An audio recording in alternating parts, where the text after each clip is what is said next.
I'm very close to the centre of South Australia, at the breakaways, just near the opal mining town of Coober Pedy, and it's unbelievably hot out here.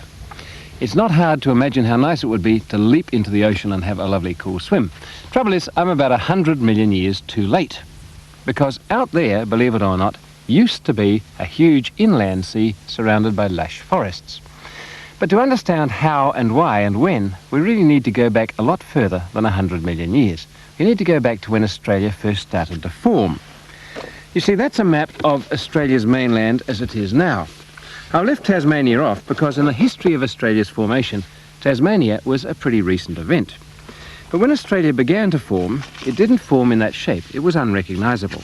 It probably began as a series of blocks of land, and it formed coming in from the west.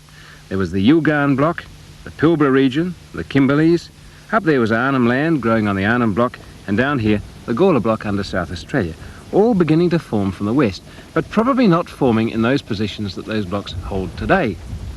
They must have been probably randomly scattered, and they were clumped together because the Earth's surface is constantly moving, shunting continents around, pressing land masses together, and these were pressed together and fused. They were cemented into each other, if you like, rather like the gluing of pieces of a broken plate.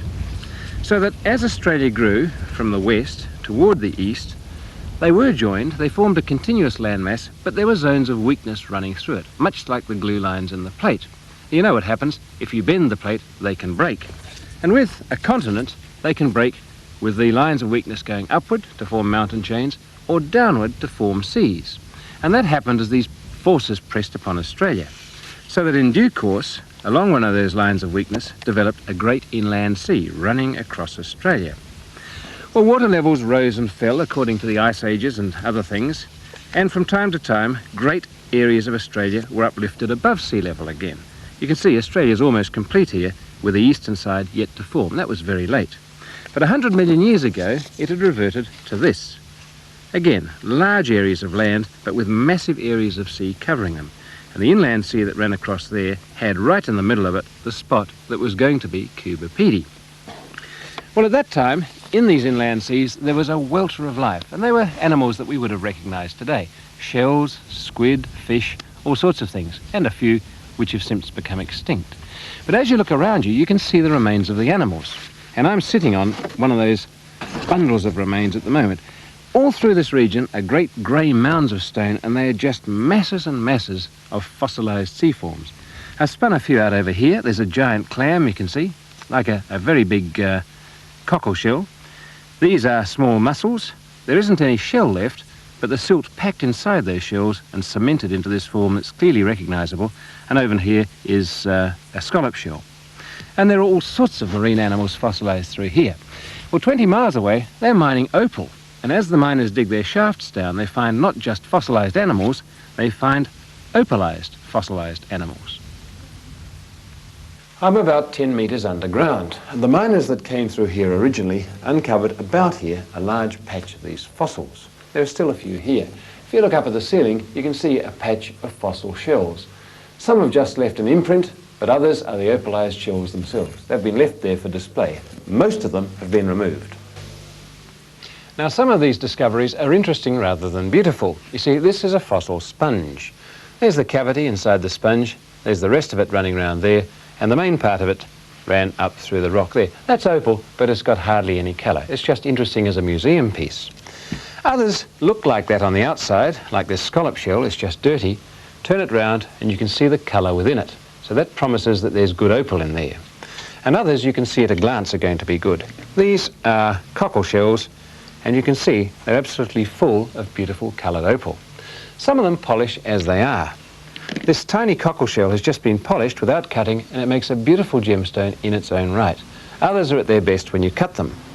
These are two mussel fossils, and cut across you can see the brilliant lights of the opal inside those shells.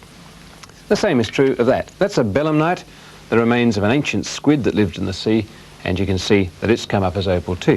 When these animals died, their parts remained in the silt that enclosed them and finally decayed, leaving a cavity. And the silica-rich water that percolated into that and finally lost the water through evaporation left the silica behind as opal. That's how it formed. Well, there are other things too. These are tiny snails. and full of lovely colour. But perhaps the oddest in this collection, and one of the most beautiful, is this. It's a tiny fossilised prawn. Very beautiful and very unusual. Now, it's a tradition here that when the parcel of opal comes up, before it's sold, the miner's wife gets the really unusual things. And so here you have a pendant made out of a belemnite. A very lovely thing it is too. It's arguable whether these things are more valuable as jewellery, they're certainly lovely, or as museum pieces, especially when you find a specimen like this. Within those ancient seabeds, they've even found the remains of these ichthyosaurs, strange early reptiles. They're all extinct now, but they bore an uncanny resemblance to the dolphins and porpoises of today. What was a real surprise was to find the remains of this, Brachiosaurus. Brachiosaurus was one of the largest of the dinosaurs. It was a surprise because this wasn't a marine creature. It lived on land, probably browsing in the forests around the sea. To give you some idea of what you would find inside it, there's its skeleton, and if you look closely at the rib cage, there's one rib painted black. That rib is now in the case in front of me. That's an entirely opalized rib of a brachiosaur, and it's absolutely gigantic. The entire thing is full of precious opal. When you consider that that is only part of the rib, and the rib on a brachiosaur was only that part of the skeleton, you can imagine how big they must have been. And if you were there 100 million years ago, you would have come up to about there.